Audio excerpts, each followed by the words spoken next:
yoon la ci yorin wu nekk tege ci yoon wi ci rajo Futur Média alxames bu nekk ak El Hadji Assane Gueye jotaayu waxtaan la bu dul bàyyi dara politique société culture sport ci gàttal lépp lu laaj waxtaan leeral ak yoonal ci yoon wi lañu koy waxtaanee yoon wi ak El Hadji Assane Gueye alxames bu nekk ci rajo Futur Média.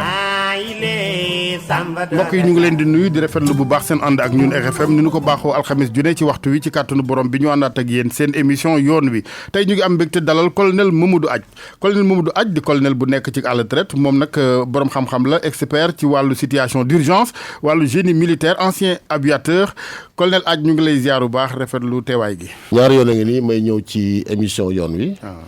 maa ngi lay si sant aussi. jërëjëf li ko gën a waral mooy dañu bëgg a waxtaanee xam-xam waaye lu jëm ci wàllu éducation ndax bu ñu nekk colonel ne l'armée Sénégal macha allah nangul nañu sunu armée benn toogaay ci penc mi nees mën a def ba mu am njeexite ci ñëpp rawatina jeunesse bi dina gën a bokk ci waxtaan wi waaye moom colonel alxamis tey jii xam nga la ñuy teg ci toogu bi CMGA bu bees di njiital l'armée bu Sénégal général Cheikh Wade mu war fee wuutu général Birame Diop d'abord général Birame Diop ak jaaram ci boppu armée Sénégal loo ci mën a wax. léegi nag mooy may une minute rek.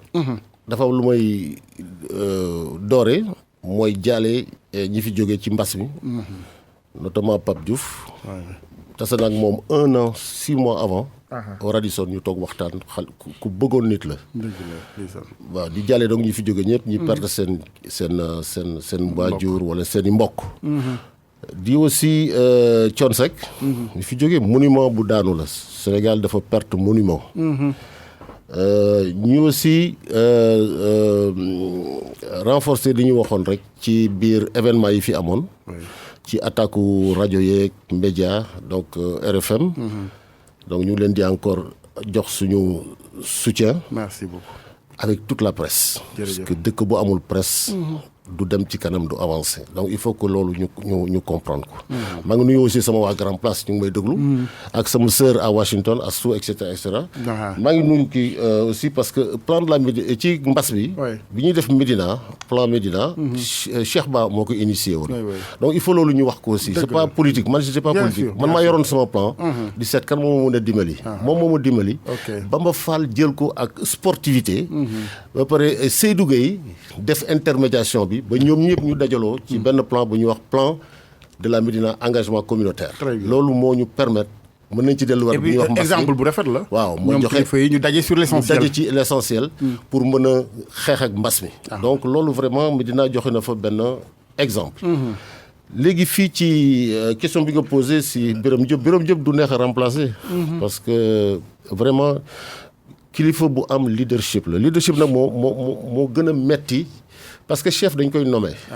dañuy jël décret nommer la nga nekk chef mais pour nga nekk leader dafa am looy cultiver dafa am yooyu cultiver. alors yooyu ñuy cultiver nag ñun dans les écoles militaires dañ koy jàng mooy li ñuy wax les 11 principes du leadership. voilà benn bi ci gën a important mooy intégrité. donc chef boo amee intégrité rek. nit ñi dañ ko topp. maanaam nga jub. benn mës nañ ma ko expliquer bi ma nekkee école. boobu c'était aux États-Unis donc rapidement dañ ma ne boo demoon benn hôtel nga fekk fa Bill Gates kii ngeen nekk dans un bar dans un restaurant di naan café mu ne la bon j'ai besoin de $10 fekk yorul $10 nga jox ko $10 pour mu fay après gisatuloo ko mu ne benn bés nga ñëw sa dëkk Sénégal toog gis Bill Gates muy wax affaire informatique ñu ne ma looy xalaat sama $10 lay xalaat du ma xalaat lu muy wax. bor ba lay xalaat donc kilifa du ameel bor. ñi mu nekkal. ensuite daf leen di bëgg kilifa day bëgg nit Birame Diop dafa bëggoon nit ñi. dafa bëggoon soldats yi. voilà ensuite respect. ensuite li ñuy wax américain di wax bearing mooy apparence c'est-à-dire que booy génn. nga wone apparence boo xam ne nit ñi nañ ci mën a roy. ñu naw la si. voilà donc loolu 4 principes yooyu laa def. xam nga waxaguma ci xam-xam. parce que xam-xam. 5e 6e principe la. tu vois. voilà après intégrité yooyu. xam-xam 5e 6e principe lay ñëw. donc yooyu intégrité mu ci gën a am solo. dëgg la te loolu wane woon na ko ci biir armée bi. dama lay jox benn exemple bi ñu koor corps bu am mu jël boulangerie teg pour que ñun ñu bañ a dem wuti mburu donc mburu yi armée moo koy defar jox famille bu nekk 4 pains ñeenti mburu loolu gis nga lu tuuti la mën nañu ko jëndi suñu bopp mais loolu dafa rëy ci biir mbas mi c'est la même chose mu ne bëggul état d'urgence ñuy génne dem xale dem donc ñu indil ñu encore ay boulangerie indil ñu ay kii ci koor gi tabaski ku ci nekk am sa xar mais loolu dafa baax ci ay soldats ci ay militaires yoo xam ne dañuy sol donc Birame Diop def na yooyu mais maa ngi la doon wax sànq ne Cheikh Wade ki ko remplacé tey moom def na circuit yëpp la def commandant de zone chef d'état-major de l'armée de terre officier opération des armées donc maîtriser na instrument bi ñu ko jox ensuite mu toog pendant 1 an et demi nekk sous-chef d'état-major bu Birame Diop donc déjà continuité mi ngi ci kon ki war la ci place bi war je pense bien très bien maintenant yan réforme nga gis ne moom la ñu war a def ngir armée Sénégal bien évidemment li ci mën a wax ci rajo oui bien sûr am na ay armée kenn mënu ko defar ba mu mat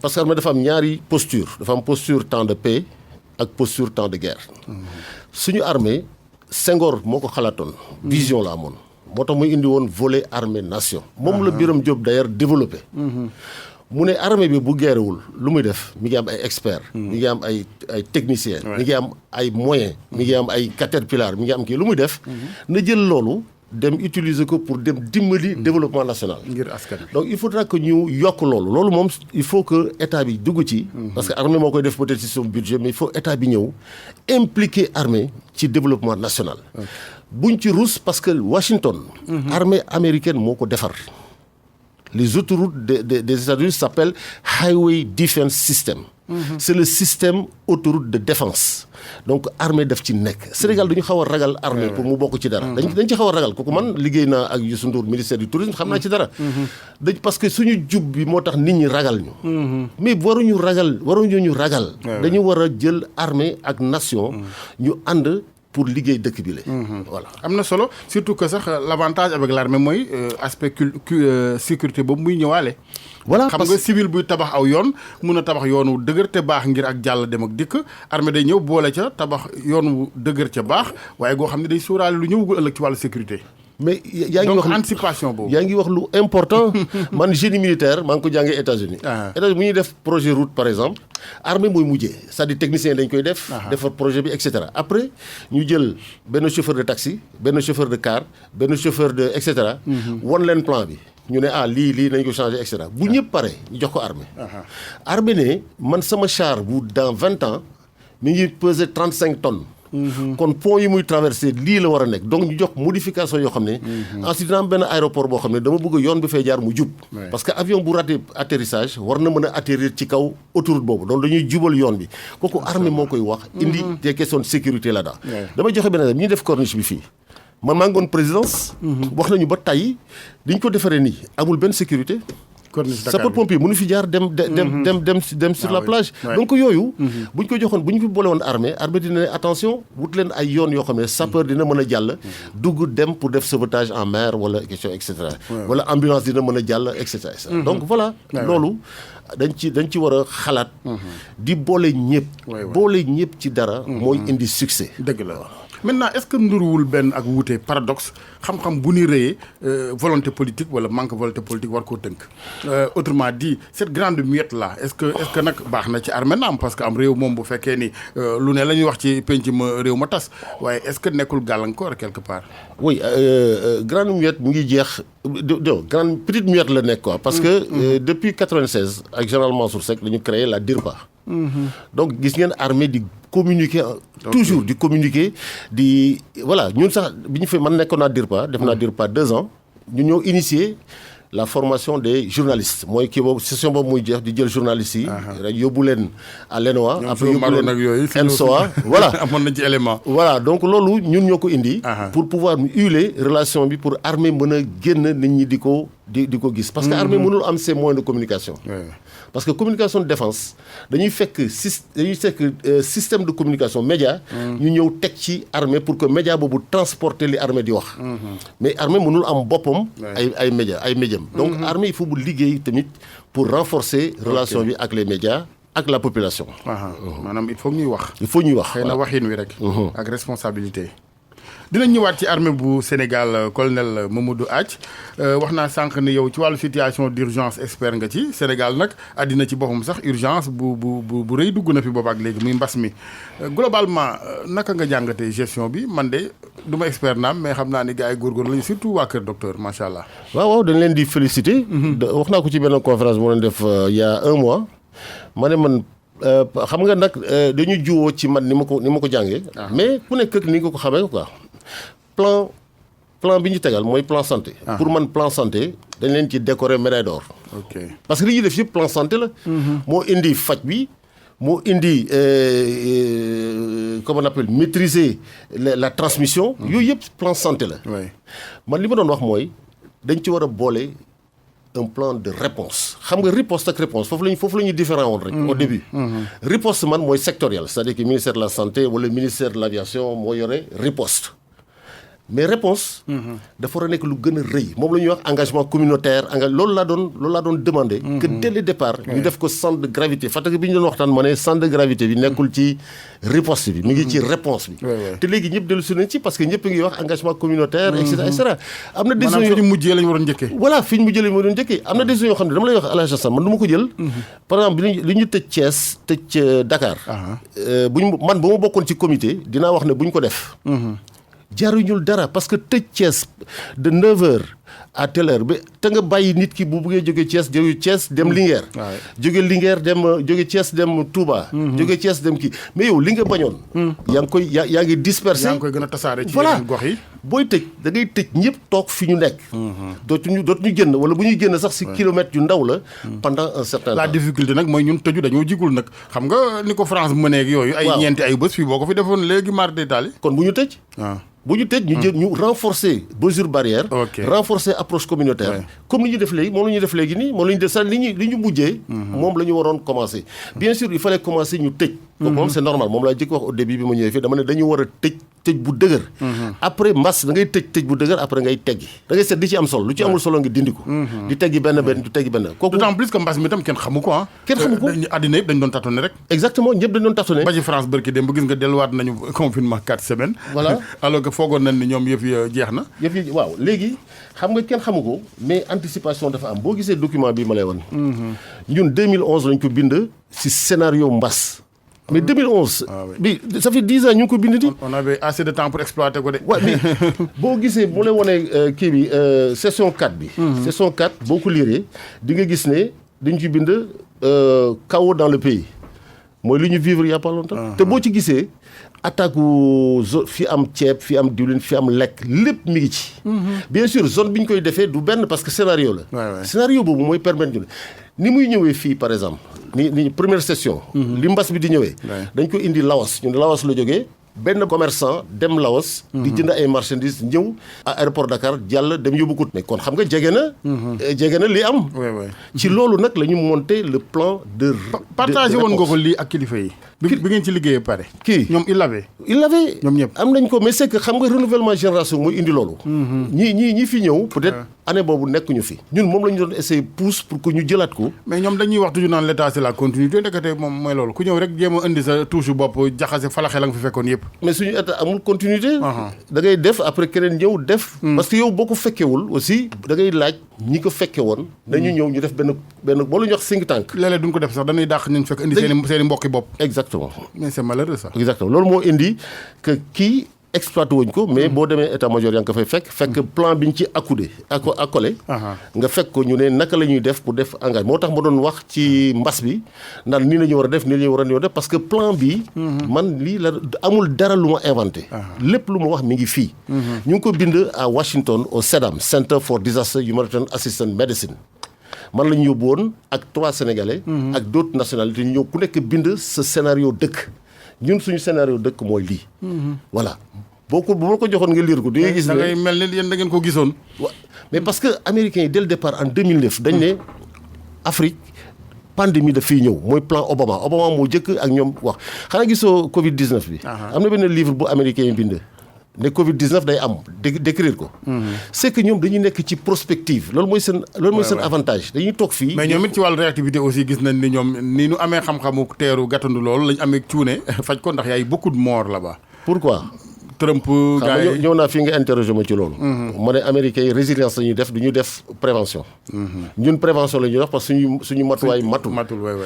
mais plan mënoo ko def moom la doon wax bi ma lay wax affaire Cheikh Ba ak kii dama leen ne. du ñu def plan Médina tant que yéen àndu leen. plan politique moo ko tënk. mbas politique moo ko tënk. bu amee président Trump bu ne moom gëmul mbas. donc mbas bi daf leen di dugg. te bu la xasee dugg mënatoo ko daal xeex ak moom bu duggee ci yow. jéem a dëgërul rek moo fi des. voilà dékku ko. donc ñoom defuñu plan de prévention defuñu dara parce que Trump nee na loolu bu chaleur bi ñëwee lépp dem. voilà donc autorité bi ci boppam. mais est-ce que c'est des scientifiques bu muy wax loolu est-ce que ay experts ci wàllu science. ay conseils ñoo ko wax loolu xam nga nag président waranta waxantu. mais président bu nekk ak ni mu mel. comme Chine la jógee pour moom. c'est-à-dire moom mu ngi xeex boo xam ne. du xeexu mbas bi. xeexu Amérique Chine la. voilà comme Chine la jógee pour moom Chine boobu warul tënk Amérique. donc pour moom loolu lu ndaw la day romb après mu jeex. donc vraiment te am na exemple 1918. la grippe espagnole. bu def presque près de 100 millions de morts. n'est-ce pas donc moom war na ko mais comme président boobu moom ak président Brésil c'est la même chose. Bolsonaro nee na moom mbas amul. mais ñaata la Brésil am donc ñi ko weddi ñëpp mbas ku ko weddi lay bañ. même nit individuellement ñi koy weddi. day gis mu dal leen parce que. finalement am na lu ci laxasu daal. am na lu laxasu voilà da nga koy gëm. jël say matuwaay. liggéey de telle sorte que mu jàll. parce que forcément dina jàll. dem yoonam bàyyi ñu fi. voilà léegi ñun cat beneen bi ñu am mooy danoo mënta supporter maanaam critique constructive et objective. nit ki booy waxee xam-xam moom muy gis da nga koo song da nga ko attaqué surtout politicien bu bëgg a tekki ëllëg nag. mais loolu mooy suñu grand problème. même nañ ci ñëw tuuti ci football bi c'est la même chose Sénégal loo wax. ñu catégoriser la. ne la fii nga far. man dama wax toujours man militaire la vraiment 40 ans ci armée mosuma voté sax xanaa voté ci kii yi. à part peut-être li ma liggéey présidence pendant 4 ans. yor dossier Casamance. mais benn politique amu ci man xaw ma politique. donc bu may wax. si sama xam-xam lay waxee. damay wax pour jariñ nit ñi. et dama koy wax pour gratuitement am na ñu ma naan sax sa xam-xam da nga koy joxe gratuitement. ak générosité. voilà mais lu dal dëkk. yow nga xam ci dara mais da nga koy indi. si loolu la ma ne Cheikh Ba woo ne ma yaa ngi wax rajo di wax télé di wax ay plan kii léegi ñëwal defar plan Médina. donc si laa sëggee defar le plan Médina nañ ci wax tout à l'heure. et vous avez idée am ngeen ay résultats ci Médina. mais gannaaw plan bi mais boo xoolee mbas bi. Médina mais. am nañ ci novembre bu metti xaw na metti mais ñu ngi ko def le 22 mai. mais ba novembre parce que boobu ñu ngi am 4 morts à la Médina am lu mat 25 cas. si lañ ma wooyee ma ñëw ñu monter plan bi ñu ko monter ba novembre. Médina peut-être compté wul lu mat 10-20 cas. novembre deuxième vague bi nag. si la ñu am quelque chose mais gisoon nga ci Médina bi ñu def ay lavoir. parce que laver la main. xam nga moom la ñu wax ñu ne ñun dañ jël lépp def ko ci kër docteur d'accord mais laver les mains. moom lañ ci def moom la def fii ak Bamba Fall ak ñoom kii et cetera ñu def quartier kii rue bu nekk. rue Père bu nekk ñu def ci ay lavoir. def ci savon jël benn nit dénk ko di ko fay. après ñu organiser kii nu mu tuddati boulangerie yi. organiser lieu de rassemblement yi. maire bi dajeeg waa marché mooy bi ñuy defar marché bi. dajeeg l'association des boulangers. ñu xoolaat suñu organisation suñu occupation de l'espace. loolu moo dimbali Médina. très bien voilà et c'est important loolu mooy engagement communautaire boobu ñuy wax. exactement. colonel Mamadou Athie gis nañ nag fan yii nii am na benn wàññi gu mbas mi wàññeeku Sénégal loolu dañuy wax rek comme nañu waxoon sant yàlla wala ñu bañ a wàcce loxo yi. mbas li muy bañ mooy. naagu ak wàcce loxo. ak li ma laan wax fàttali li ma wax mu ne la bu ma gisee nopp yu fële dama naan gaynde la. tant que mbas bi demul. lépp gaynde la ci ñun. dama waxoon naa la fii aussi ne mbas nekkul ci les contaminations. contamination plan santé la c'est-à-dire Sénégal bu amoon 0 cas. mbas baa ngi fi ba léegi parce que mbas mooy luy tënk dëkk. loolu mooy mbas en fait. dafay tënk dëkk tënk activité. mais boo amee 0 cas. mënuloo jël avion dem France. mënuloo indi marché dem fii. mënuloo dem Gambie parce que Gambie am na 10 mënuloo dem Mauritanie yaa ngi ci mbas ba léegi dëgg la. mbas globalement lañ koy résoudre wala duñ ko résoudre loolu moo tax d'ailleurs les pays européens finançaient le plan COVAX pour jox ku nekk parce que même bu àddina bi yëpp amoon te Afrique dese mbas mi loolu la c'est-à-dire du ak mbaax quoi ci ñoom day demaat seen bopp la ñuy dimbali rek mais dafay demaat parce que ñun nañu voyager pour dem foofu nañu yóbbu ay pour dem foofu ñoom dañuy bëgg a ñëw ñoom it mais voilà surtout que ñoom fii mooy seen ween wi ñuy nàmpe fii la ñuy nàmpe donc mbas dafa nekk loo xam ne dañ koy faj globalement wala duñ ko faj moo tax le directeur l'OMS nee na nous guérirons tous ensemble ou nous mourrons tous ensemble ñun ñëpp dañuy faju wala ñun ñëpp ñu dee ci mbas mi ñu dee benn yoon wax dëgg de am na solo mais maintenant coow li vaccin yi indi nag jàppal bàyyil yi baax na yi baaxul ak koppar yi ne ci ginnaaw ak et cetera naka nga ko jàngate yow ca pour une première fois nag ñàkk amee ni bayre parce que Sénégal yàgg nañoo ñàkku yàgg nañu am effet secondaire ca pourtant wax ji mësul ni demee ba sax wuuteegu ni toll ci biir borom xam-xam yi seen bopp di njëkkante rajo ak télé yi loolu ci la seen wuute ak communication boo xam ne communication bi leerul kooku bokk na ci parce que dama ne mbas communication moo ci ëpp doole. communication moo ëpp doole ci bas bu nit ñi raxas seen loxo communication la. bu nit ñi dem di vacciner wu communication moo leen di yóbbu. doo ñëw fekk leen damm seen loxo yóbbu leen pour vacciner leen. da ngay wax ba ñëw. donc da ngay wax ba ñëw. donc communication dafa am doole bu communication bi xawee kii rek. donc dafa am ñoo xam ne dañu yàgg contre affaire vaccination. lu tax parce que dañuy ne européens dañuy vacciner pour wàññi suñu askan wala yooyu daf fi nekk te yàgg fi voilà mais ñun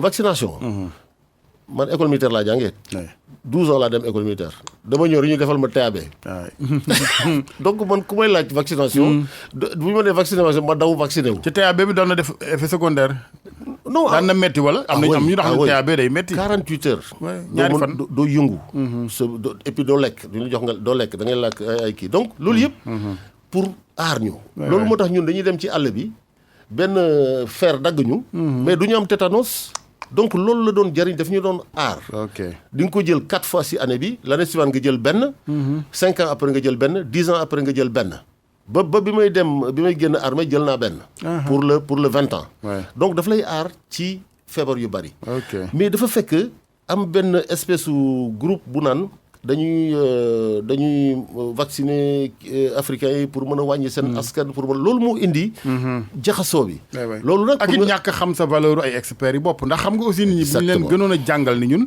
mais ci yenn école yi ngeen jàng yow tey jii sa naatango militaire yi ci Amérique yóbbu luñ la dara mais ñun dañoo am benn complexe d'infériorité bu ñu topp rek yàgg noo topp boobu ak léegi yàgg même bi ñu ci mbas bi maa ngi koy wax ma ne bu américain ñëwoon fii wax li may wax ñu woo ko waaw tubaab ba la ñuy gëm alors que boobu mooy tudd yaa ko dàq foofu la muy wax laaj am na sa benn xarit bu doon def benn projet mu dem ministère kenn recevoir ko mu dem seet benn xaritu français jox ko costume ak benn sac de kii ne ko bul kii ñëw rek yow ànd ak man bi mu ñëwee dañ ko recevoir directeur de cabinet moo ko recevoir directement donc il faut ñu débarrasser wu ci loolu xam ne expertise ñun bi ñuy def plan mbas Ghana j'étais instructeur pandémie foofu laa doon instructeur pandémie j'ai formé 1200 personnes ci mbas def plan Côte d'Ivoire plan Burkina Faso plan Sierra Leone plan Libéria malgré tout ça boole wuñ la ci plan fii Sénégal national non pourtant ñoom dañ may laaj xam nañ ko non xam nañ ko parce que am na ñoo xam ne maa leen formé te ñu ngi fii bi ñëwee foofu n'est-ce pas mais complexe boobu ñu yore ne tubaab bi moo yore xam ne te pourtant foofu bi ñu koy def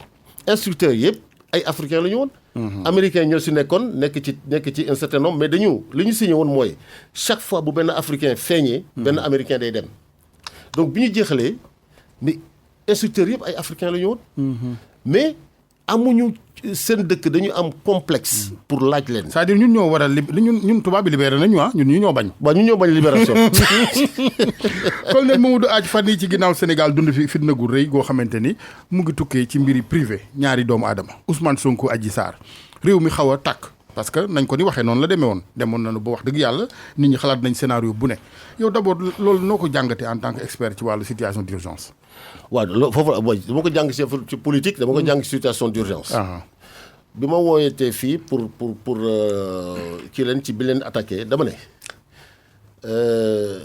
ñun suñu problème mu situation d'urgence bu ñu jógee ci lii daanu ci lële parce que duñ ci jàngat jamais la Joola am na jàngatuñ ci dara ba léegi li amoon ci Joola bi moo fi am n'est-ce pas. bétenti am na. li amoon ci bétenti ba léegi moo fi am. c'est-à-dire du ñu jël mukk les décisions. xam nga lan la ñuy def.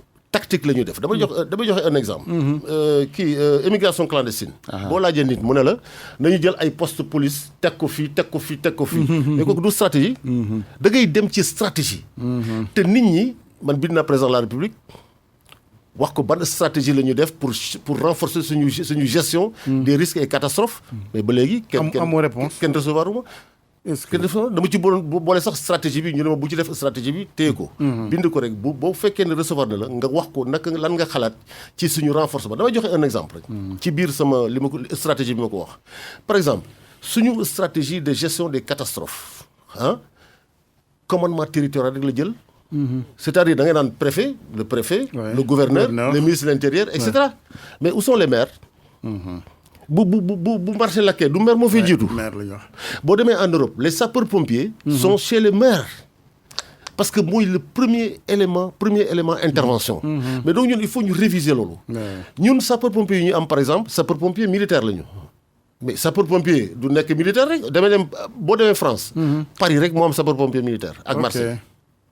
tout le reste ay sapeurs-pompiers professionnels lañu. te dafay indi encore de l'emploi pour les jeunes. dina absorbé benn kii bi. loolu yëpp def na xam naa dañ ko soxla nañ ko nag ñun. mais am na zone yu amul caserne sapeurs-pompiers. mais li may wax nii dañ ko dégg ngi gis demain nit jël ko bind ko. def ko plan loolu moo tax Sénégal kenn mënul wax. li ma xalaat yëpp mënu ma ko wax ci benn parce que dañ koy jël. transverser ko dañuy dabb daaxee daal. voilà loolu olof dañuy dabb daaxee rek. voilà te plan dafa am lu ñuy wax inception. inception nit ki. mooy wax siru bi nit ki moo ko yore. moom ngay woo mu ñëw nga boole ko peut-être ak ñeneen ngeen toog ngeen ne xool leen saytu leen li muy wax. mu wax ko ñooñu indi ci ay kii ñu defar ko mu nekk plan. mais doo ko jël copier ko dem defar benn plan. yónnee ko président de la République pour am financement et c'est comme ça se fait. non donc vraiment ñun dañu war a boole ci réflexion bi. soxlawuñu per jëm soxlawuñu dara. dëgg la waaw. dëgg la am na solo maintenant ci gis nañ ni bi ñu bëggee ak dal delsi maintien de l'ordre dañ cee boole armée gi. waaw loolu nag moom bariwul lu ñu ko fiy dund. gars yi ne non armée warul yëngutu ci wàllu maintien de l'ordre est-ce que sax loolu am na wala. c'est-à-dire maintien de l'ordre ñetti fan la. police gendarmerie ak armée.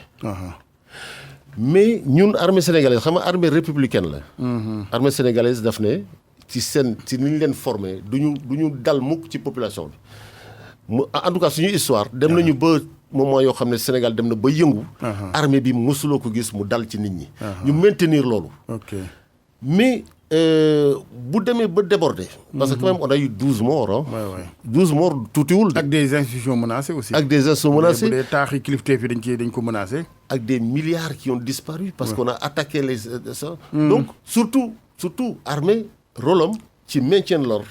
mooy ce qu'on appelle. les points sensibles. points sensibles yi point d'énergie yëpp ci la bokk. c'est-à-dire lépp luy joxe essence. énergie. point de communication c'est-à-dire les radios. les télés yooyu ci la bokk. les points ki joxe ndox yooyu yëpp c'est-à-dire que dëkk bi mën ngeen manifester tout ça. mais yooyu bëgguñu boo ko laalee dëkk bi ngay. yi dul dakkal dunduk nit ñi. waaw yi dunduk dëkk bi. exactement. loolu mooy rôle armée. rôle minimum de l'armée. Ensuite am na li ñu def ci biir événement yi. mais kooku la ñuy wax déploiement préventif ak show of force c'est-à-dire que armée dafay génn rek pour nit ñi xam ne armée bi génn xaaral ñu wàññi suñuy kii loolu la c'est-à-dire tiital la moom la ñuy wax dissuasion. mais dina pare pour def nekk barrage bu fekkoon ni laaj na ko pour contenir foule yi maanaam ëmb leen ko aussi. mais ñaanuñu loolu. waay damay wax fii léegi dëkk boo gis ñu def ko. pouvoir bi changé na. ku mayul mujj ci bavure wala. parce que armée bu xasee def bavure. day mel ni day rus. dellu si ñi ko waxoon ne mu def ko. mu leen yéen wut leen solution wala ma dindi la c'est toujours le Mali c'est ce qui s'est passé. Burkina Faso moo am. Mali avec Moussa Traoré moo am. donc il faut éviter di utiliser armée 23 juin dem na ba jeex. armée bokk ci boobu maa ngoon état-major. armée kenn gisu ko fi. ci cas bii ndax dafay tekki ni police ak gendarmerie ñu baal ma waxin wi. dañoo xawoon tële moo tax armée génn. c'est-à-dire cas bii. ndax dafa amoon faille ci wàllu maintien de l'ordre. c'est-à-dire que maintien de l'ordre dañuy prévoir toujours. pour que bu police dépassé. parce que effectif yi quand même mënoo ko teg ba dafay am saturation. forcément engagement dafay am saturation parce que engagement dafa am lu ñuy wax économie des forces c'est-à-dire que boo amee 100 personnes. 30 ngay envoyé. denc 30. bàyyi 30 ñu dem noppaliku ji. comme ça ñële bu ñu paree nga indi ñii donc mënuloo engagé ñëpp. donc da ngay am saturation ci benn point. en ce moment gendarmerie mën na ñëw aider la. gendarmerie aussi boo koy engagé. mënoo ko engagé sur le territoire national parce que dafa meloon ni histoire boobu dafa indi loo xam ne. même gendarmerie mënu ko woon gérer. si ay pochette si ay poche. maanaam lu bees la da leen a bett nag. daf leen bett surtout détermination bi. ak engagement bi mësuñu ko gis ci ay xale. ci ay nit ci manifestation au Sénégal. sauf manifestation policiers yi fàtte nga bi ñuy rey policiers yi. waaw boobu moom mais boobu amuloon engagement ñoom ñoo def seen i affaire romb dem ba présidence kii et cetera mais ñooñu jour boobu bu fa kii armée ñëwoon. parce que waa premier bataillon mu la ñuy déployer. ñu wàññi affaire bi donc armée am na solo ci maintien de l'ordre. est-ce que mais waruñu ko di ko utiliser tout le temps. ok lan ngay digal kilifa yi pour ëllëg ngir ñu mën a gën a sàmm bakkani doomu aadama yi ak seen alal. parce que bii gis nañ ni ay bakkan rot na gis nañ ñu bari ñàkk nañ seen alal. ñu baal ma suma juumee mais dafa mel ni kilifa yi li leen gënoon yittewoo mooy protection institution yeeg yooyu ak seen bopp ñoom amoon nañ sécurité. mais citoyens yi dañ leen bàyyi woon à eux-mêmes. même RFM gis nga dañ ko taal ba mu def dóom ci la ñuy soog a egg si ñoom takk der yi. waaw bien sûr. loolu nag c'est xam nga maintien de l'ordre boo attaque RFM. xam nga RFM c'est un truc privé. donc ñoom ñoo war a def seen plan. qu'on appelle le PPP. normalement fépp foo xam ne ay dit ñoo fa ñëw. mooy ñu wax des ERP. établissement recevant du public dafa war a am un PPP un plan particulier de protection. plan moom am na fi xanaa kay ci fuul beeg na mu dayoo gi. waaw voilà lu ëpp loxo état kay ëpp loxo RFM. moo leen dépassé. c'est-à-dire plan yooyu man bu ma ko def maa defaloon naa ko benn entreprise fële dama ne ko. yow sa plan gi nii mais dina dépasser bu dépasser foo jëm. il faut se poser toujours question boobu. mais état warut a ñëw. ba loolu foofu lay wax état nu muy ñëwee. pour mu ñëw ci biir plan bi. da nga ciy am benn moyen. d'alerte. boo xam ne police peut-être bi nekk fii. ak yéen day nekk benn connexion boo xam ne boo ko xasee yëkkati. un téléphone rouge boo ko yëkkatee ñoom ñu xam ne. ñoom war nañu intervenir. mais relation boobu. ak le secteur privé et le secteur administratif amul. donc ensuite. am na mais dañ ko formaliser wul quoi voilà formaliser parce que booba nag bi yëf yi amee moom. ñun li ñu concerné jokkoo nañ ak ñooñu ngay wax ñëpp kenn sañ wax ne réaction amul wala amuñu woon moyen wala amuñu ay bras rek ñoom. waaw dëgg yàlla mais yëg nañu ko. mais c'est que culture boobu moo suñu xam nga suñu GRC. moo indi problème bu dul ñii. ñeneen c'est-à-dire que RFM dafa war a am. benn truc de téléphone boo xam ne daf koy relier ak ñëpp. man ma nekk jeune lieutenant maa doon gérer le centre de coordination des opérations de Dial Diop. 12 téléphones moo fa nekkoon. téléphone bu nekk ak benn autorité téléphone bu nekk téléphone rouge téléphone bleu téléphone blanc téléphone bu ci nekk. léegi bien sûr informatisé nañ ko. donc téléphone yi mën na mais téléphone baax na mais wuyu gi ak tontu gi tam baax na ci. mais bien sûr dama lay jox exemple boo xam ne du moom fent bi ñu nekk Walfadjri batalo Joola bi mu am mon colonel. réactivité autorité yi ñu baal ma mais bu ñu gaawee woon ak inaccessibilité ñenn ñi kon xëy na ñu sauver yenn bakkan yi mais bi ma nekkee ko fi anaan sama kii. mais yëf ne kat ne jot na ngay woo ay nit ñu nekk boîte vocale wala duñ doo leen jot te loolu moo garaaw ci mbir yi. mais même le centre d'opération de l'armée. il y avait personne. tu vois. il y avait personne. parce que routine lañ nekkoon. ñëpp ñu ngi def routine di def routine. parce que loolu la ñuy wax ci GRC suñu GRC dafa faible ndax loolu. dafa faible amul d'abord kenn du ko testé. non dañuy bind plan bi rek bind livre bi teg mais amul test. fan nga gis ñu def test amul. ay simulation yooyu. pandémie bi fan nga gis ñu def simulation pandémie. pandémie bi mu amee la ñu xam docteur bii. xam docteur bële xam docteur bële. pourtant mënoon nañ ko am simulation boo xam ne dañ leen di xam. ñoom ñu xam gouverneurs yi xam docteurs yi. docteurs yi xam militaires yi xam kii. loolu mooy dañ ne carte de visite kenn du ko joxe ci suufu bâtiment bu daanu. da nga koy joxe avant bâtiment bi daanu. donc loolu il faut ñu cultiver donc comment on appelle état de situation d'urgence. li koy gérer mooy coordination. ak communication. méthode boobu nag moo ñu manqué moo waraloon ñu créé ay bureau organisation et méthode sénégalais nangu nañ ni méthode bi amu fi waaye loolu lépp moo colonel est-ce que du ci éducation ci yar gi maanaam ci citoyenneté. maanaam yow nga romb benn brique ci mbedd mi xam ne lii day gaañe nga jël le temps de l'enlever yooyu tamit ak Pastef la. mais dañu raté ay rendez-vous yu bari au Sénégal. damay jël suñu ki ñu gën a ñëw mooy France. France dafa def service militaire obligatoire. mais am na Napoléon am na lu mu si jublu woon dafa bëgg xale bi dëkk Lyon ak bi dëkk Marseille. am fu ñu daje parce que dëkk il faut bu nit ñi xam nga dëkk Adiassane. dëkk territoire la bu am ay population population yi tabb seeni nit ñu jiite leen moom la ñuy wax gouvernement. gouvernement bu ñu reconnaître ko loolu mooy état. mais état dafa war a évoluer nekk nation. pour mu nekk nation il faut que waa dëkk bi am fu ñuy daje ci benn âge ñoom ñëpp ñu àndandoo loolu Napoléon gisoon moo tax mu indi woon la conscription français foo nekk ci àddina bi bu 18 ans jotee sonné nga ñëw. ngeen daje. brassé wu après ku ci nekk dem. très bien boo leen demee ëllëg maa ngi koy rappelé un jour ma ne entraîneur Giroud. dañ ko ne Giroud bu Auxerre. mais Giroud kañ ngay dem retraite mu ne non sama promotionnaire bu demee retraite ma dem retraite. c'était Lionel Jospin ñoo bokkoon chambre bi ne voilà je veux dire. relation boobu. mooy am entre peut-être kële nekk balayeur. kii nekk président mais ñu àndoon. président Abdoulaye Wade danaa ko gis mu dem seeti le marabout de Layène. ak sëñ Mansour. mais yaa maa ngi yor benn photo on s'est connus dans l'armée. mais ils étaient dans la même chambre. loolu la armée di indi. armée mooy indi brassage boobu. Napoléon woon bu amul ci dëkk bi du baax. ma jox la tuuti benn kii bi ñu demee ba 2000. xam nga dañ ko arrêté. Chirac moo ko arrêté. mais lu mu jur. boo yëpp dañu dem defi djihadisme. moo indi djihadisme moo indi ñu këf seen doom yëpp. këf seen doom yi. moo indi le problème des quartiers. mooy le problème des banlieues en France. moo indi problème yëpp ba léegi France ñu ngi répondre di indiwaat le recrutement di am ay 30 000 personnes pour l'armée de l'air. di indi ay kii et cetera. il faut que jeunesse su dëkk am fu ñuy daje. à un moment précis de leur vie même bu dee 6 mois. ñu xamante boo demee Casamance ma lay woo. et puis ñu xam ni am na lu ñu bokk ñoom. am na lu ñu bokk nation boobu ngay wax kon tey jii yenn waxu dof yi kenn du ko fi wax naan kii Joola la ak Tukulóor la ak Wolof la. exactement moo tax ma doon wax affaire population li mu la wax état xam nga mooy comment on appelle territoire. mooy fu ñu dëkkuwaay population. ak gouvernement. gouvernement boo xam ne ñoom ñoo ko tànnal seen bopp. mais loolu doyul parce que population. Adiassane. population nit am na. population mbaam am na. dëgg la.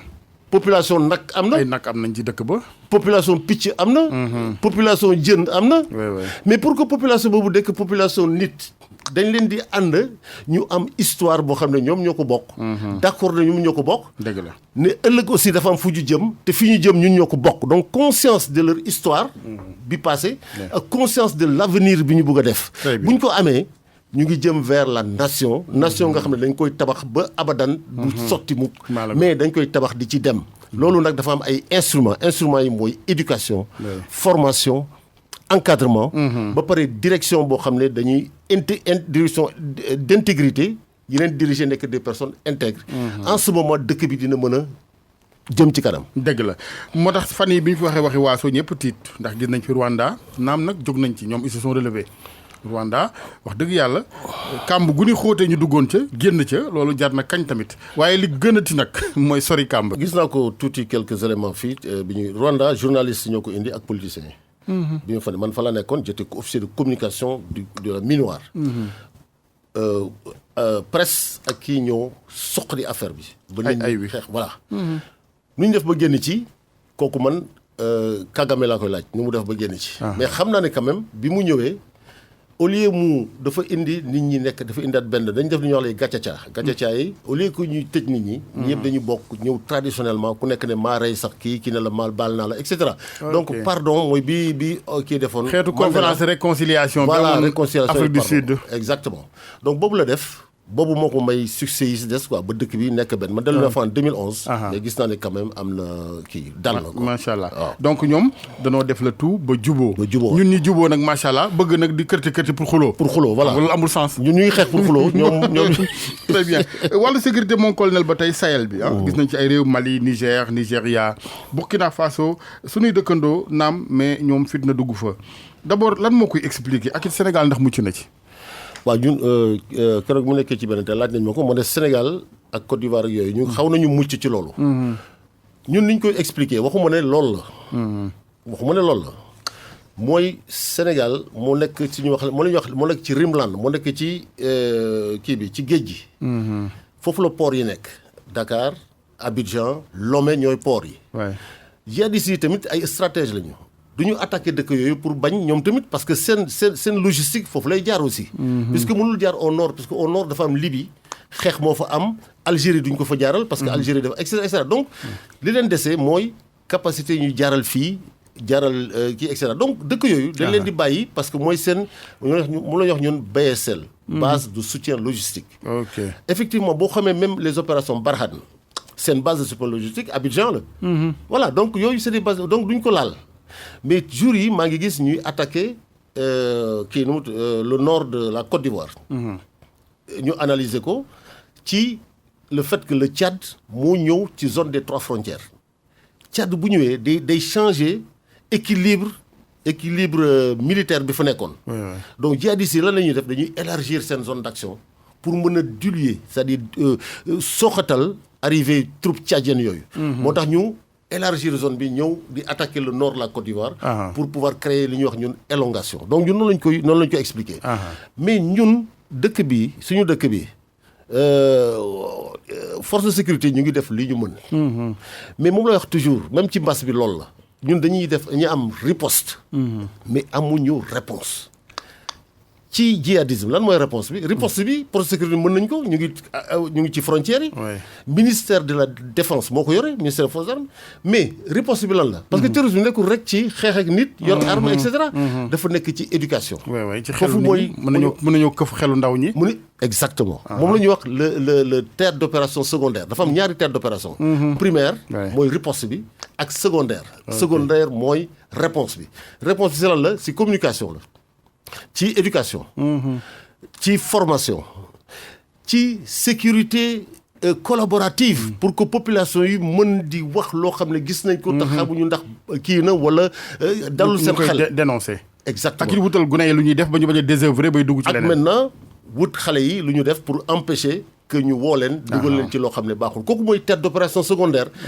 encore comme li ñu waxoon ci mbas bi théâtre d'opération moo gën a important. moo gën a important xeex bi. c'est comme avec le mbas. Riposte ministère de la santé du nekk centre de gravité bi mi ngi nekk ci réponse bi contre le djihadisme ce sera la même chose. Le ministère de la défense xam na li muy def am na ñu koy def ñële tamit ministère de la santé am nañu d'excellents médecins yoo xam ne jàng nañu xam nañ li ñuy def. seen plan c'est très bon c'est 90% médaille d'or. Mais riposte bi. yeneen terrain yi moo amul ay soldats. Exactement. xëy ndaw ñi rapidement laata ñuy wax ci football bi nga xam ne moo xew xaw ma ndax moo colonel ancien joueur la wala expert ci fànn woowu. lan nga gis ne moo mën a wàññi bu baax donte kenn mën a jox ñëpp xëy moom xam naa waaye aussi ñi ko ñàkkit bari nañ loolu Sénégal. naka la ñuy def ba dindi différence boobu wuute gi. ñun am nañu benn plan boo xam ne ñu ngi koy liggéey. ay officiers sax ñoo ci nekk officiers yu nekk à la retraite. ñoo xala ñu ne dëkk boo gis pour mu am ay jeunes boo ko DER par exemple dama jël DER. nga jox ko projet. financé ko ko. ana contrepartie bi. jeune bi ana contrepartie. amul contrepartie bi mooy. maanaam lu ko war moom. waaw da nga koy jël def ko citoyen da nga ko def citoyen. dañ ko war a waajal. waaw da nga koy waajal def ko citoyen ba pare door ko financer. ki ngay financer boo ko deful citoyen boo ko financer li nga koy financer day naxasaay. damay jox exemple États-Unis ak jàngal ko nu ñu yore xaalis. mais bien si biir loolu yëpp ci biir la. c'est-à-dire que da ngay jël les forces de défense et de sécurité qui ont des hommes. mooy service civique yi nga dugal ci jeunes yi. préparer leen parce que 1 an lañ fay def 1 an boobu di nga mën a préparer. di leen mën a armée sax mi ngi koy def déjà. soldats yi génn 3 mois avant da leen di former. ñii dem boulangerie ñii dem génie ñëw def les 5 corps d'état ñii def lii ñii def lii ku nekk choisir li muy def. bu paree ñu jox ko diplôme bi armée moo koy signé ak chambre de commerce pour que booy bi mën a am liggéey. mais mën nañu utiliser les forces de défense et de sécurité intégrer booy yi ci biir ñu leen di former. en attendant ñu préparer seen projet pour bu ñu génnee. donc ñu former le citoyen former le technicien. boo ci paree dama leen jox exemple ROTC rek. États-Unis le Reserve Training Course.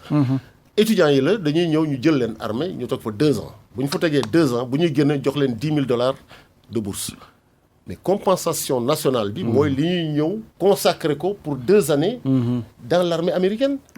mais yow mënoo jël suñu xaalis jox ko ay booy uniquement pour financer leen. non dañuy am contrepartie nationale. contrepartie nationale boobu dañuy ñëw fii def peloton de 6 mois. bu ñu jógee seen peloton de 6 mois. après maintenant seen financement ñëw yow di nga am 6 mois yoo xam ne di nga am jot. pour préparer financement bi. te 6 mois yooyu aussi dina leen former si lañ def incubation yi. et cetera. Encadré par les forces de défense et de sécurité. voilà un peu suñu schéma. politicien dafa bëgg di wasin ca du ëmb. waaw maanaam dañu bëgg yëf yu gaaw jooni résultat yi gaaw résultat yi ñuy wane bilan daal ci gàttal. mais joni amoon nañ ko fi avec les avant les gens qui le plan du président Abdou Diouf. mais ñëpp daanu boulangerie yëpp per amatu fi les maîtrisards. donc il faut ñuy jàng si suñuy échec. mais ñun duñu dul jàng si suñuy échec dañuy am échec wala Sénégal day def lu baax ñëpp tàcc ko mu jël ko bàyyi ko fële. dem defi leneen. c'est-à-dire ñeneen ñi jël ko tëgg ko defaraat ko. nga dem ci dëkk yooyu gis loo xam ne ñun ñoo ko fa indi ñun ñoo leen ko jox ñoo leen ko jàngal. donc il faut que ñu. mais est-ce que du wax ju bari ji tam nag mon colonel est-ce que nag wax nag bu fekkee dafa buux jëf. ba jëf xajuju ci réew mi tamit. loolu tam problème la. waaw mais nit ñi léegi dañuy wax ba jël dootuñu jël ni ma koy waxee ca nag ki jëf moo war a jël. mais wax ji éducation formation encadrement kii et cetera moo ko indi. boo indee nit dugal ko fenn ñu jàngal ko kii et cetera wax ji du bari. du ko talati day tal xam-xam tal kii et cetera. voilà dëgg la maa ngi wax affaire équipe nationale football bi ndax dafa xew gars yi ñu ngi waajal coupe d'Afrique bi. Sénégal aussi ci jooni gi ñu doon wax keroog sànq rek dañoo bëgg tamit résultat bu gaaw de. boo defee un mauvais match critiqué jóg na boo gagné ñu bon passion la nag la football àndal aussi. ban bilan ngay defal Aliou Cissé lan ngay wax ñu dem ak moom coupe d'Afrique wala ñu tàggoog moom wala est-ce que loolu sax mën na ne ndax contrat tamit kenn du ko dogee. nee na ne waaw c'est-à-dire man si li ma ci xalaat. ñu ngi ciy discuter tout le temps. man jege naa loolu équipe nationale jege naa loolu football bi parce que dama ciy bind tout souvent maa ngi woo laa jëw keroog ñu ciy waxtaan. dama lay dellu si rek si 1920. date boobu lan la lay rappeler. Adjacent. création de la Jeanne d'Arc. mais kon Afrique ñu jóg fi jëkk indi presque football Sénégal la commencé. le premier Africain bu joué Coupe du Monde. c'est Raoul Diagne 1938 équipe de France. kon ñun ci football dañ ci yàgg nekk mais amuñu benn trophée. loolu moo tax nit ñi yàkkamti. bu ñu demee nag ba am génération. nit ñi ne génération bii am na Sadio Mané am na kii génération boobu war na gagner dara. mais compétition équipe du ko gagner. entraîneur moo koy gagner. Algérie bi mu ñuy gagner entraîneur moo ñu gagner. équipe bi gagné wuñu boo xoolee football bi. équipe bi gagné wu mais entraîneur am. coach tëralin. coach waaw bi ñu ne ko xam nga Aliou Cissé mu ne waaw ñu ne ko mu ne suma Aliou Cissé kii lay teg fii kii lay teg lii lay teg kii mooy joué fii kii mooy joué fii wax 11 joueurs. waa ji xamoon na ko déjà. daf ko wax ci conférence de presse mu ne Aliou Cissé. kii lay teg fii kii lay teg kii mooy nekk fii kii mooy joué milieu de terrain kii mooy joué avant-centre. le lendemain ñu ñëw Aliou Cissé teg la même chose. mais quand même nga ne comme wax na ne li may teg au moins kii xam ne sama stratégie naa ko jéem a sàpp xaaral ma jël góol bi jëloo ko avant-centre au moins bu tiit je veux dire donc loolu moo ci ensuite équipe football équipe nationale la li koy diriger nation bi daf ci war a gis boppam entourage yu Aliou Cissé amul benn technicien sénégalais entourage bi gën ci histoire du Sénégal mooy entourage yu 2002 Bruno Metsu mi ngi fa woon Ablaye Sarr technicien sénégalais représentant tous les techniciens sénégalais mi ngi ci woon kii nu mu Jules Bocandé représentant la génération de 15 ans parce que génération de 15 ans mooy bi li El Hadj Diouf di def ci biir Amara Traoré en fin de carrière ñëw collectif boobu moo yore équipe bi dama ne armée def ne mosuloo gis soldats yoo xam ne ils sont bien habillés lekk bu baax. entraîné bu baax am chef yu bon ba pare gagné guerre amul. mais am na soldats yoo xam ne lekkuñu. naanuñu solowuñu amuñu arme am dirigeant yu baax. gagné guerre gagné ko donc ci stratégie rek la. oui ci stratégie ak ci diriger ak. direction bi ñuy tëralin wi. dañu war a xool direction bi. ñu am direction technique nationale. boo xam ne Aliou Cissé du leen nommer. il faut pas que xam nga dañuy jaawale. mais am nañ direction technique nationale. non amuñu directeur technique national la ñu am. direction technique nationale. day am directeur technique national et tous les entraîneurs des équipes nationales ñoo koy wër. ñoom ñooy appuyer Aliou Cissé. peut-être soxla na benn joueur boo xam ne dans 2 ans lay génne ñoom identifié nañ ko. donc loolu mooy direction technique nationale. mais directeur technique national la ñu am ba pare Aliou Cissé moo koy commandé donc Aliou Cissé wala comme Aliou Cissé. tactique la yore même tuuti moo wax différence bi tuuti rek. ci aviation xam nga ñoo wax aviation. le pilote moo yore avion bi mooy déposer son plan de vol. mais kan la koy déposer tour de contrôle. bu demee ba ci kaw jékki-jékki ne maa ngi fii tour de contrôle ne ko away d'accord xool ne ko away yaa ngi foofu. bu fekkee tourné attention fi ngay nekk baaxul changel kii wàccal parce que am na benn avion buy ñëw. si sa kanam. wàcc il faut mu am. tour de contrôle du wàññi bu ëllëg bu Sénégal gagné moom la ñuy jox médaille bi dans l'armée dañ naan ñun dañuy guerre mais bu ñu paree jëlal médaille bi joxal ñu ko suñu général mais donc bu Sénégal gagné que Aliou Cissé kii ci wala kii wër ko wala dimbali ko bu kooku la ñuy jox moom la ñuy woo jox ko médaille bi dëgg la voilà donc un peu ce qu'il faut donc il faut ñu renforcer ko par une direction technique boo xam ne du ko nommer bu ñu ko nomee ay ñoo xam ne dañuy échanger ak moom di ko wax ne ñuy discuter ba am moom mu am son plan. mais loolu comme équipe nationale la ñuy waxtaanee nii aussi njiit yi ci kaw aussi la nation ñoom ñoo war a décider de cela ñu bañ a seetaanati rek balaa ñoo demati Cameroun ñëw après xol yi gën a ñagasati. mais parce que fii dañuy xam nga Sénégal toujours boo amee yii dañuy seetaan ba final ba. waaw non ñun du ñu changer mukk. dama lay rappeler France man ak Laye Diop ñoo ko doon commenté coupe du monde France. France dafa démarrer Deschamps dafa démarrer jouer benn match ouverture daf ko jouer ak benn dispositif boo xam ne c'est pas le dispositif du football français. à la mi-temps mu ne Laye Diop il va faire un double changement. pourquoi parce que dafa war a dellu si football français ni muy demee. donc dafay jël Giroud indi ko mais dañu dem 10 minutes direction technique moo ko wax dellu sil ci principe yi. keroog Aliou Cissé mi ngi joué 3-5-2. mais 3-5-2 ñu ne non daf ko doon essayé. mais man bu may essayé damay essayé xam nit est-ce que ñii ma dugal. mën nañ ko buñ ko mënul ma joué sama 4-4-2. mais kenn du essayé ci match. kenn du essayé ci match te Sénégal. 4-4-2 xanaa kay ci entraînement nga essayé. voilà waaye nag man nag du ma entraîné nag waaye xam naa nag loolu logique nag ñëpp a ko xam. am na ñu ne. kenn du essayé ci jongante en plein jongante. mais am na ñu ne défense basse bi moo tax mu gagné wuñu. mais Algérie ki mu tasel c'est la même chose défense basse lañ ko def ñu dugal ko 5 buts. Égypte ki mu tasel défense basse la def. défense basse mën nga ko bañ a passer si jeu. mais am nga penalty am nga corner. am nga yoo xam ne mën nga débloquer match ci loolu. boo offensif kay nit ki pour nga am penalty il faut nga provoquer ko. voilà waaye boo nee yàcc rek. voilà ensuite yaa ngi les corners c'est le rôle de l'entraîneur moo ñu wax les phases tactiques. phases tactiques yi c'est le rôle de l'entraîneur. donc il faut ñu mën dugal bal yi corner mën na ko dugal coup franc. mën ko dugal du rek jàll bloc bas. bu am ñaata corner la ñu am keroog 9-10 corner. dara ñaata coup franc la ñu am est-ce que c'était bien tiré joueurs yi tamit lan moo ci seen wàll nag parce que nag Aliou Cissé duggul ci biir terrain bi nag ñoom joueurs yi aussi. seen wàll mi ngi ci. waaw parce que mais est-ce que travail d'atelier bi dañ ko def. pour mën a jox joueur maa ngi gis barke démb loo xam ne gisuma ko woon ci match yi passé Sadio Mané di dóor coup franc. c'est la première fois ma gis ko ma ne c'est très bien il faut mu continuer di dóor ay coup franc Sadio Mané. il faut continuer di dóor ay penalty parce que coup franc penalty c'est des phases tactiques. ñooy débloquer match. mais mënuloo rek da ngay jël bloc bas jàll ko par la phase de jeu. da nga koy jàll par phase tactique. benn touche benn corner benn penalty benn coup franc nga débloquer match bi. gars yi boo leen xasee dugal benn bii wala ñaari coup dootuñu am bloc bas il faut ñu génn ci bloc bi. nga continuer door leen 5.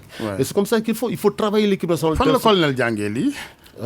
fu colonel xamee lii. non dama entraîné j'étais entraîneur. entraîneur nga woon voilà donc moo waral laaj bi quand même parce que gaw mën da nga daan football ci armée bi. waaw mais c'est important. c'est important ci gàttal li mooy jàng ci suñu waxtaan yëpp mon colonel mooy mbir daal kenn ko tari ci jàngoo ko. waaw il faut stratégie il faut technicité il faut xam-xam. waaw ci lépp nag du football rek àddina yëpp ci moom. voilà il faut aussi structure. parce que lépp dans l'armée par exemple lépp structure moo ko yore.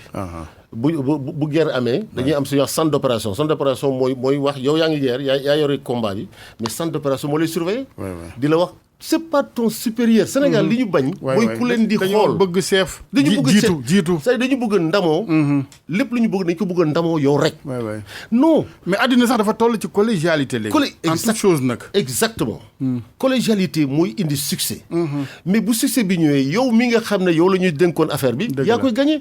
dans l'armée bu ñu demee guerre commandant des forces la ñu nommé. commandant des forces bu ñu demee mën na sax toog fenn. xeex bi xeex bi dëgg soldat yi la. mais bu ñëwee lan la ñuy def. moom la ñuy décorer. donc Aliou Cissé na comprendre loolu. na def li métti su defoon. est-ce que dañoo war a xaar ba mu comprendre ko wala ñun ñoo war a jël suñu responsabilité quand je dis ñun mooy suñu chef de l'État. suñu ministre des sports suñu fédération parce que dañoo bëgg coupe bi nag.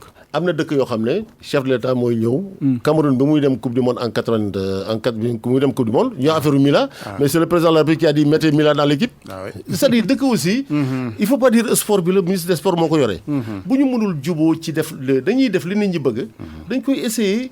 kii ko décider ko. mu ànd ak ñoom Mila def na 2 coupes du monde yëpp c'est pas l'entraîneur, c'est le ministre des Sports ou le président de la République qui a dit mettez ça dans l'équipe. Il y a une politique sportive. Donc état daf ci am yoon bu ñu bàyyi rek Aliou Cissé moom rek mu yore équipe bi.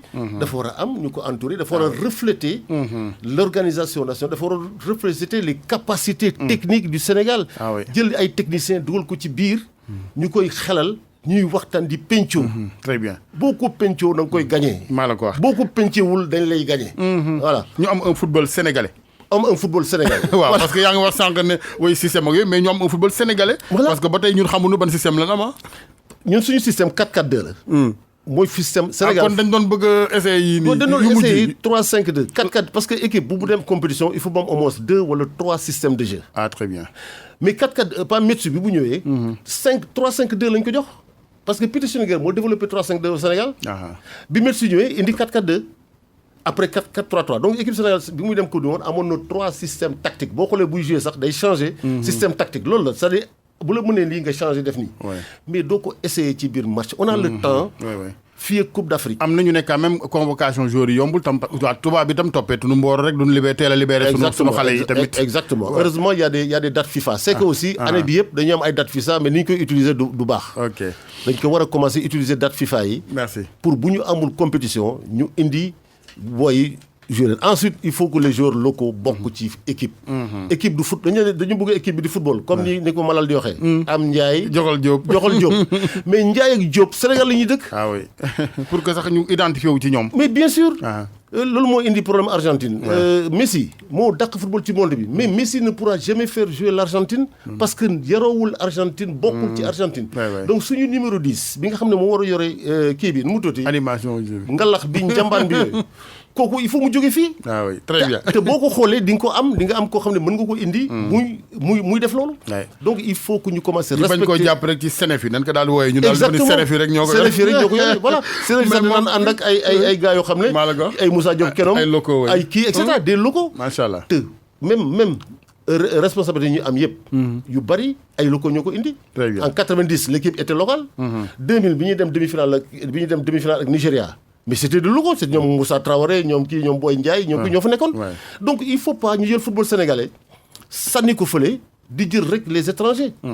di jël ay binationaux. am na ay boy fii dans les écoles de football bu leen ñëwee jox leen confiance dugal leen. boo yooyu dañ def football. bi nga soxla. ci fi nga soxla. très bien colonel Mamadou Athie RFM nga lay gërëm bu baax di la sant. merci jërëjëf. merci ngeen jëf mbokk yi mu nekkoon seen émission yoon wi ak colonel Mamadou Athie bu nekk à la retraite expert ci wàllu situation d'urgence wàllu génie militaire ancien aviateur ci technique bi Abdoulaye Diop El Hadj Assane Gueye ci micro bi ba alxamis ak jàmm incha allah.